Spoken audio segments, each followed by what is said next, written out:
Hello সবাইকে, চলে আসলাম anniversary special blog নিয়ে। আর দেখো এখন হচ্ছে কেক কাটিং।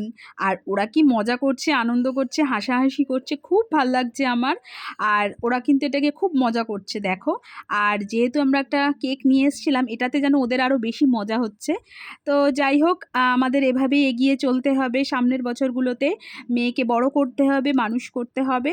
আর ওকে নিয়ে আমাদের সব স্বপ্ন আর সমস্ত কিছু ওকে নিয়ে ওকে ঘিরেই আমাদের। তবুও নিজেদের মাঝে একটুখানি কোথাও টাইম কিন্তু খুব একটা বেশি সময় হয়ে ওঠে না, না তোমাদের দাদা ভাইয়ের হয়ে ওঠে, ওর তো কাজে ব্যস্ত থাকে।